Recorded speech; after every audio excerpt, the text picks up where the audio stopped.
तकरीबन 3 महीने गुज़र गए हैं।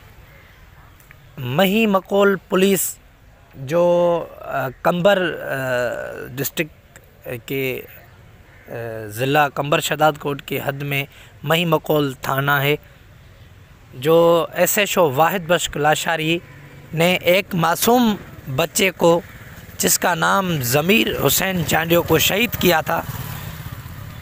उनकी जो मदर है, उनकी माँ मुसलसल कंबर सेशन कोर्ट के सामने मुसलसल एहतजाज कर रही है। ज़मीर हुसैन चांडियो की माँ को इंसाफ नहीं मिल रहा है। ये एहतजाज तकरीबन 3 महीने से चल रहा है।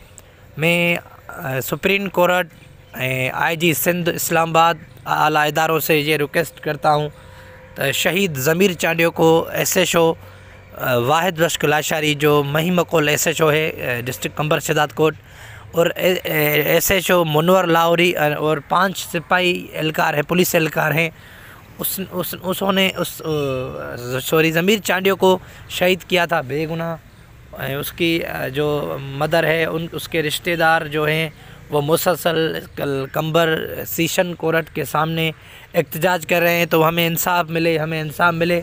मुसलसल 3 महीने गुज़र गए हैं, उनको इंसाफ नहीं मिल रहा है। ये वीडियो को ज़्यादा में ज़्यादा शेयर